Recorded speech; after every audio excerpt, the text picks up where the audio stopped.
ময়মনসিংহের বিভিন্ন নদ নদীতে চলছে অবৈধ বালু উত্তোলনের মহোৎসব। এতে নদী ভাঙ্গন, পানি প্রবাহের গতিপথ পরিবর্তন, পরিবেশ ও জীব বৈচিত্র্যের নষ্টের পাশাপাশি হুমকিতে পড়েছে কয়েকটি বীজ। চোখের সামনে সবকিছু হলেও প্রশাসন রয়েছে নীরব। নদ নদী থেকে মেশিন বসিয়ে বালু তোলা বন্ধের দাবি জানিয়েছেন প্রতিবেশীরা।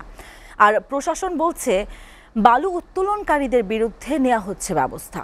ময়মনসিংহ থেকে আওলাদ রুবেলের প্রতিবেদন। নিয়ম নীতির তোয়াক্কা না করে এভাবেই ময়মনসিংহের বিভিন্ন নদ নদীতে অবৈধ মেশিন বসিয়ে তোলা হচ্ছে বালু। আগে রাতের আধারে শ্যালো মেশিনের ড্রেজার দিয়ে বালু তুললেও এখন এ কাজ চলছে প্রকাশ্যে দিনের আলোতে। নেই প্রশাসনের কোনো নজরদারি। বালু তোলায় বাড়ছে নদী ভাঙন, পরিবর্তন হচ্ছে নদীর গতিপথ, নষ্ট হচ্ছে জলজ সম্পদ, হুমকিতে পড়ছে নদীর তীরের বসতবাড়ি ও ফসলি জমি, নেমে যাচ্ছে ভূগর্ভস্থ পানির স্তর। এতে অস্তিত্ব সংকটে পড়ছে এই অঞ্চলের নদ নদী।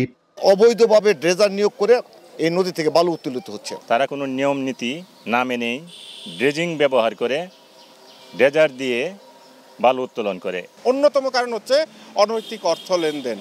ক্ষতির মুখে পড়েছে নদ নদীর উপরে থাকা ব্রিজগুলো। তাই বালু উত্তোলন বন্ধের দাবি জানান পরিবেশ আন্দোলনের এ নেতা। আজ হোক কাল হোক এই নদীগুলোর উপরে যে ব্রিজ আছে, ব্রিজগুলো থাকবে বলে আমাদের মনে হয় না। শুধু এই অবৈধ বালু উত্তোলনের কারণে আমরা মাননীয় সরকারের কাছে অনুরোধ করব, যত তাড়াতাড়ি সম্ভব এই বালু উত্তোলন বন্ধ করা হোক।